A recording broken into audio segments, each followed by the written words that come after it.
Rachel Zegler makes a sudden exit from the stage during Evita.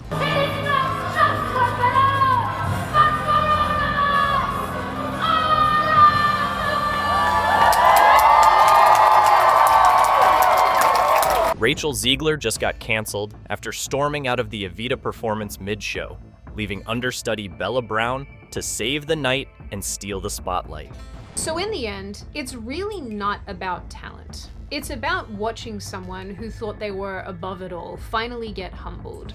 And as far as Hollywood drama goes, this is the sort that not a lot of people can look away from. Disney is now scrambling to do damage control, gagging her from press events as fans demand her replacement. Some people simply remain pathetic. And then it became like, I will elbow everyone out of the way. July 24th, a regular night at Evita. Lights up, Act 1 ends. The audience heads to the lobby thinking they'll be back in a few minutes for that legendary "Don't Cry for Me, Argentina" moment. That's what they paid for. That's what they came to see. That's what Rachel was hired to deliver. Except, she vanishes. Poof. Gone.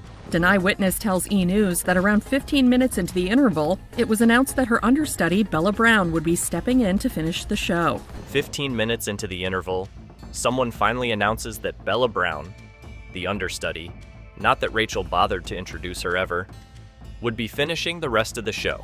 That's right. The literal star of the show just tapped out like it was amateur night.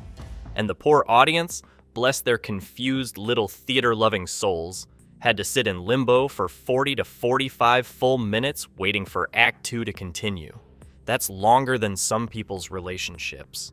Bella later said on her Instagram stories after the show, "Today really showed just how important swings and covers are within this industry. They are the pillars of a show. A proud day to be at Evita."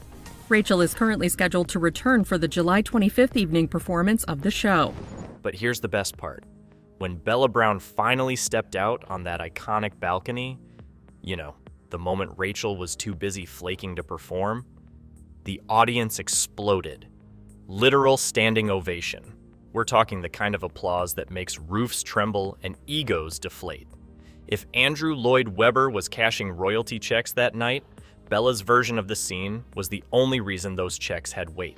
Yet paying customers were waiting to see her on stage, and she took off and headed to a balcony where she could belt out Evita's hit song, "Don't Cry for Me, Argentina," live for free to strangers on the street. And of course, Bella took to Instagram like a total pro. She didn't name drop, didn't throw shade, not directly anyway. Just praised the swings and covers for being the pillars of the show. We're the ones who actually show up when it matters. A proud day for Bella, a mortifying day for Rachel. And get this, she's scheduled to return on July 25th, the next night. Because of course she is. There's nothing like abandoning a stage and then casually scheduling your comeback like you're Beyoncé. Snow White, the film that bombed so hard that it only brought in $50 a screen over Mother's Day weekend, is now somehow the #1 streaming hit on Disney+. And before you ask, you're going to say, how did this happen? But let's not pretend this is just a one-night screw-up. The entire 40 to 45-minute intermission might as well have been a live Twitter roast. People went from, "Where's Rachel?" to, "Who cares? Bella's better," in real time. The only thing faster than the applause was the internet dragging. Suddenly, Rachel's not the star anymore. She's the problem that made the star. The PR break wasn't just off stage, it was a full-on narrative rewrite, and Rachel got written out. I say, if I'm going to stand there 18 hours in a dress of an iconic Disney princess, I deserve to be paid for every hour that it is streamed online. Andrew Lloyd Webber's biggest note of the night? Not some dramatic crescendo? Nope. It was Bella's standing ovation. That was the real musical climax. Meanwhile, Rachel's name isn't even in the applause credits. It's in the incident report. Let's talk crisis math for a second.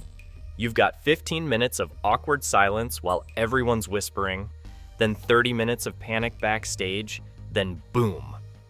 An understudy walks out and nails it. That's not just a gap in the show. That's a career-sized headline. Rachel's PR team probably aged 10 years in that intermission alone. Headline after headline demonstrating the horrible reputation that she has made for herself, because she just can't seem to keep her own thoughts in her brain. But honestly, are we even surprised anymore? This is the same Rachel Zegler who was once the Hollywood dream. She was chosen from 30,000 people, yes, 30,000, to star in West Side Story. She was the youngest actress ever to win a Golden Globe for Best Actress. It was supposed to be the ultimate underdog to icon story, a real-life Cinderella moment. About the very first actress in history to become box office poison before she ever came box office. You know what I'm talking about? Well, plot twist. Because now it's looking a lot less like Cinderella and a lot more like the villain origin story of someone who just keeps tripping on her own ego. The fairy tale arc has officially face-planted into controversy after controversy. First, it was the Snow White casting, then the political rants, and now this mid-show ghosting. Rachel's trajectory has become so predictable, you could set your watch to it. Public goodwill turned into public eye rolls. Hollywood thought they had a rising star. Turns out, they just had a drama magnet in a tiara. I'm a narcissist. Speaking of faceplants, let's look at Snow White's projected box office. You ready for this? The live-action remake, headlined by Miss I Don't Cry For Me Zegler, is on track to make a glorious $50 million in its opening weekend in the US and Canada. Sounds okay? Cool. Until you realize it's an epic nosedive compared to Disney's other remakes. The Lion King pulled in $192 million. Beauty and the Beast, $175 million. And now Rachel's Snow White, the one with all the feminist updates and hot takes, is crawling in at $50 million like it lost the glass slipper halfway to the theater. Because she knows nothing except screaming and yelling.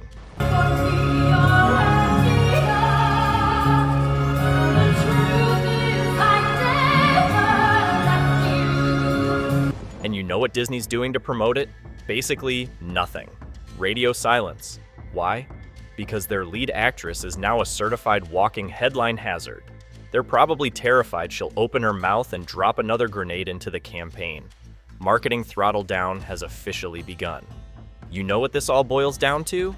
A beloved classic remade into a culture war lightning rod. Because of one person. Rachel tried to modernize Snow White, and the audience responded with, "Cool, we won't be seeing it." And things are already shaping up to be a bit of a poop show? No, I don't like that. You can't make this up.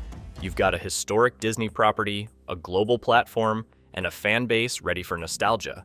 And somehow the whole thing gets detonated by one actress who keeps proving that she thinks being controversial is more valuable than being likable. And let's be clear. It's not that she walked off stage one time, it's that she keeps walking off the trust people gave her. Whether it's her commitment to a live show or her respect for a legacy character, it's always the same story. Make a mess, say something smug, disappear, then pretend nothing happened. Terrible and a little bit hilarious. You know what I mean. What I have found to be exceptionally funny in the lead up to this film is how Disney has seemingly gone out of its way to stop its lead actress, Rachel Zegler, from talking to basically any media. The Evita moment was just the latest in a long chain of professional red flags, but it hit different because it was live. You can't edit out walking off stage. You can't retweet it into something clever. You can't blame it on being taken out of context. You either showed up or you didn't. And Rachel didn't.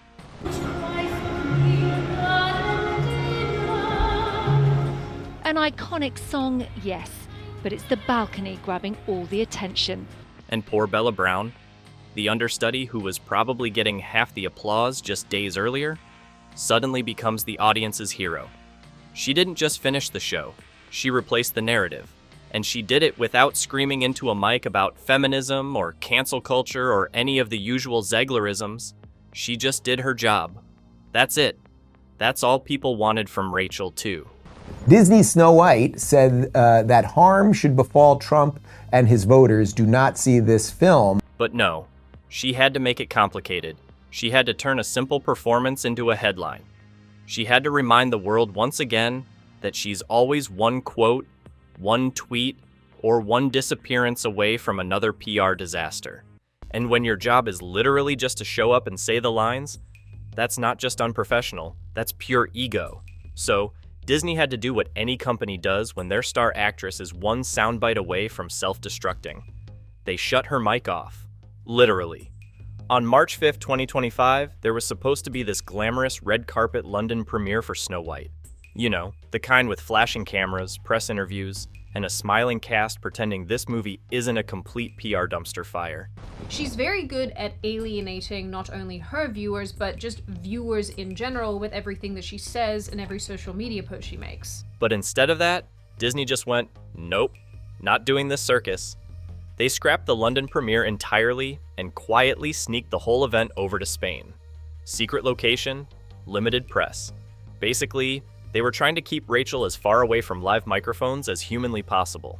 No one on the right side of America can stand the star of this movie. Then came March 15th, 2025, so-called LA premiere, and honestly, it was a joke.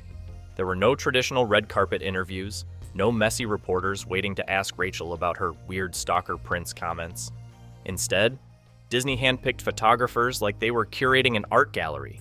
They even had Jodie Benson, the original voice of Ariel from The Little Mermaid, doing the interviews.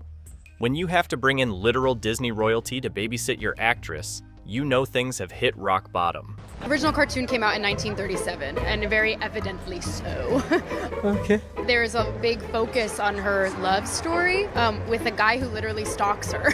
Yeah. Weird. Martin Kleba, who voices Grumpy in the film, didn't sugarcoat it either. He came out and flat out said all of this chaos is happening because of Rachel's never-ending controversies. Disney's approach was simple. Fewer questions, fewer disasters. They built an entire PR panic room just to keep her under control. And honestly, when your lead princess can't even do basic press without blowing up the internet, you don't have a movie, you have a time bomb. Rachel wasn't doing press tours. She was being muzzled like a toddler in a candy store who can't stop screaming. People will assume it's a love story just because, we cast a guy in the movie, right. Andrew Burnap. All of Andrew's scenes could get cut. Who knows? And this is where things start spiraling from just bad to, oh dear God, who greenlit this? Let's talk about the Seven Dwarfs fiasco. After Peter Dinklage called out Disney for the original portrayal of dwarfs being backward, Disney decided to scrap the concept entirely. Instead of, actually hiring talented actors with dwarfism who could bring depth to these roles, they replaced them with, I kid you not, magical creatures. What does that even mean? Magical how? Magical in the sense that they magically destroyed the last shred of authenticity this film had? I was scared of the original cartoon. I think I watched it once and then I never picked it up again. Naturally, the backlash came hard and fast. Actors with dwarfism were furious. Jason Acuna, aka Wee Man from Jackass, was especially livid. He said what everyone was thinking. Disney just stole job opportunities from real people and handed them to CGI cartoons nobody wanted. And if you've seen the leaked set photos, you know the internet had a field day. Memes everywhere. It was like a circus of bad decisions. The outrage got so bad, Disney panicked, scrapped the original plan, and went back to reshoot entire scenes. And then they couldn't put dwarfs because this is just so typical of the left. The progressives always finding a way to find their way back to doing something not progressive. The result? A full year delay and some of the worst looking CGI abominations you could possibly imagine. And even though Rachel wasn't the one who decided to replace the dwarfs, she still became the face of every single bad decision. Because at this point, her name is just glued to disaster. And of course, Rachel didn't help herself with the way she kept trashing the 1937 classic that made Snow White iconic in the first place. She called Prince Charming weird and stalkerish, which is ironic because if you've seen her interviews, that same energy could describe her attitude toward her own fan base. And let's not forget the golden quote, "I'm not bleaching my skin for the role." Sure, Rachel, no one asked you to, but way to pour gasoline on a debate that didn't even need more fire. That single line turned a casting decision into a cultural battlefield. And we absolutely wrote a Snow White that is not going to be saved by the prince. She's not going to be saved by the prince, and she's not going to be dreaming about true love. She's dreaming about becoming the leader she knows she can be. Disney tried to update the music too. They axed "Someday My Prince Will Come," one of the most legendary Disney songs of all time, and shoved in waiting on a wish, which, let's be honest, nobody's waiting to hear. Fans were already skeptical of this remake, and Rachel's attitude made it worse. She even smugly said, "We didn't do that this time," like it was some feminist power move. Yeah? Well, you also didn't do winning people over this time, Rachel. Anyway, we know that our girl Rachel likes to yap, so if she's going out of her way to basically escape talking to the media about the film that she's starring in, then I think we can reasonably assume that some things are going on behind the scenes. And if calling the original film extremely dated wasn't bad enough, she then had the nerve to turn around and ask those same fans to buy tickets. Imagine insulting someone's childhood memories and then holding out your hand asking for their money. That's not confidence. That's delusion. But we're just getting warmed up because the real nuclear bomb in Rachel's career came from her political rants. This girl thought it was a great idea to jump on social media and say that Trump supporters should never know peace. Oh yeah, that'll play real well with Disney's family-friendly image. Nothing screams wholesome princess like alienating half the country with a single tweet. She's not going to be saved by the prince. She's not going to be saved by the prince, and she's not going to be dreaming about true love. She's dreaming about becoming the leader she knows she can be. Megyn Kelly practically detonated over this. She went on air, called Rachel a pig, and demanded Disney fire her. And honestly, you can't even blame Megyn for going full scorched earth on her. Rachel handed her the flamethrower. And just when you think Disney might stand behind their actress, the February 2025 Vulture article drops, revealing the obvious. Disney is terrified of its own audience. After years of pushing political agendas and taking backlash for it, they're finally realizing the audience isn't playing along anymore. It was a wholesome family film, and now they've turned it into woke trash. Check this out from Wokeness. Disney's Snow White said that harm should befall Trump and his voters. Do not see this film. Here's the kicker. When Ezra Miller was running around getting arrested and screaming at cops, Warner Brothers put him in PR containment mode. Disney, they gave Rachel the exact same treatment. But she didn't even need the felony charges to get there. All she had to do was open her mouth. This is purely because Rachel Zegler is just this awful. The truth is that Warner Brothers actually did this a few years ago with relation to The Flash because its lead actor, Ezra Miller, was caught up in some controversy too. Except that Miller's was like kidnapping and screaming at police. And let me tell you, Disney tried to reel her in. They personally called her. They begged her to tone it down. They even called her management team, probably on speed dial at this point. But Rachel? Nope, she doesn't listen. She's too busy being authentic, which is just code for, I'll tank this movie on my own terms. Like, don't get me wrong, I know that there are some people, or probably many people, who've worked really hard on this movie, but I do love watching Disney collapse in on itself. Disney is living proof that you can try to ride one pendulum swing and then get smacked in the face when it changes direction. It's almost impressive in a train wreck sort of way. Most actors have to work for years to ruin a big Disney opportunity. Rachel managed to do it in record time. Between ditching Evita mid-show, mocking a 1937 classic, and alienating millions of potential viewers, she's basically created the perfect how-to guide for career sabotage. And you know what? This isn't just about a bad PR moment. It's about someone who genuinely seems to think they're untouchable. Disney built a billion-dollar brand on lovable characters who respect their fans. Meanwhile, Rachel's over here acting like the fans should be grateful she even showed up. Well, newsflash, Rachel. You didn't show up. Not for Evita, not for Snow White, not for anyone but yourself. About the very first actress in history to become box office poison before she ever came box office. You know what I'm talking about. Let's get into the so-called Snow White sisterhood, which is less Sisters United and more like a silent Cold War on stage. On one side, you have Gal Gadot, the Israeli superstar who's playing the evil queen. On the other side, you've got Rachel Zegler, who decided in late 2020 to fire off a Free Palestine tweet like she was auditioning for the role of Twitter Activist of the Year. The internet hasn't stopped dissecting the Oscars clip of these two standing together since. Every side-eye, every stiff smile, every micro-expression is treated like it's proof of frozen tension. And honestly, it's not hard to believe. Disney can pretend all day long that these two are besties, but the reality? It looks like they'd rather be anywhere else than standing next to each other. Anyway, back in late 2024, when Zegler tweeted about the Snow White trailer getting millions of views on YouTube, she followed up her post with another stating, "Free Palestine." Disney loves to market this whole strong women supporting each other vibe. It's all about sisterhood optics. But reality loves drama, and the fractures between these two are almost impossible to hide. When your lead and your villain can't even fake a little friendly chemistry on stage, it's a disaster for the press tour. What should have been a fun series of interviews and photo ops turned into a minefield. Every event had to be stage managed like a hostage negotiation. And Disney's ultimate solution? Just keep everyone locked in the bunker. If Rachel and Gal don't appear together, then the tension doesn't exist, right? Sure. Let's all pretend that works.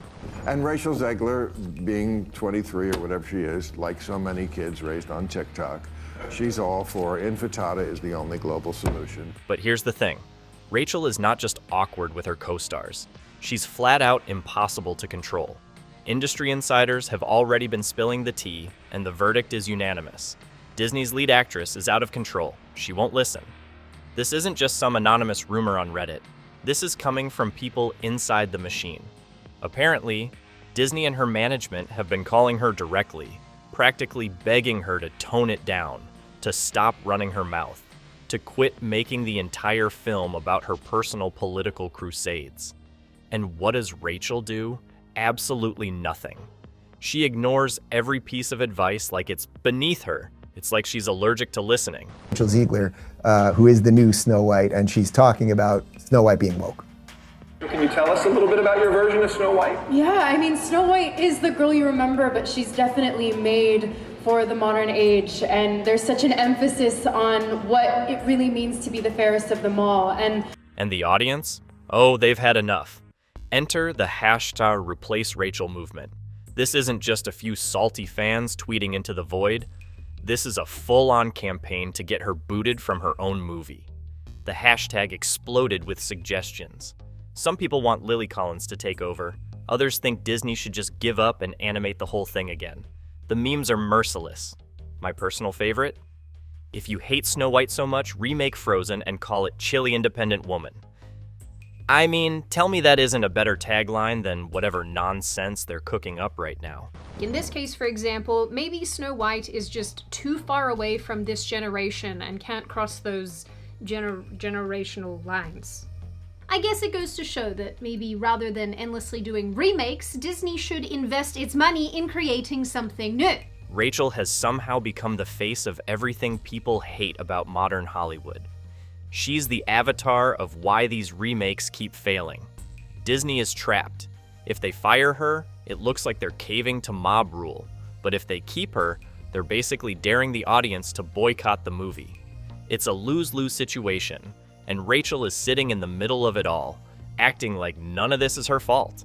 And if Disney learned anything from this mess, it's that when your lead spends all her time roasting your movie and your fans, the audience will roast your box office. They wanted to modernize Snow White, but what they got was a PR nightmare wrapped in a ball gown. Instead of being the star of a magical new chapter, Rachel turned herself into the cautionary tale of the year. The company had seemingly decided to trade out the little men for 7 magical creatures, who viewers got to see in some very early leaked photos. Hilariously, this just pissed fans off further, and even pissed off dwarf actors and actresses. She wanted to modernize a myth? Congratulations, Rachel. You became one. The myth of how to take a billion-dollar opportunity and reduce it to rubble in 12 easy headlines. It's almost impressive in a self-destructive kind of way. Disney didn't just cast a lead actress.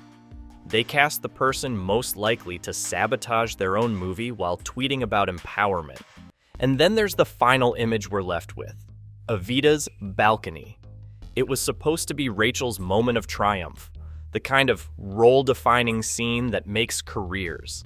Instead, it's Bella Brown standing there, soaking up a thunderous standing ovation, while Rachel's name trends online for all the wrong reasons. Bella's performance was the real "don't cry for me" moment. Except nobody's crying for Rachel. They're laughing, roasting, and moving on. Rachel's cancellation notice might not be printed in bold letters yet, but let's be real. The writing's on the wall, and it's spelled out in 45 minutes of silence, a standing ovation for an understudy, and a Disney PR team that's working harder to contain her than they are to promote the actual movie. Subscribe for more brutally honest takes and insane Hollywood meltdowns. It's free, and you won't want to miss the next disaster we roast.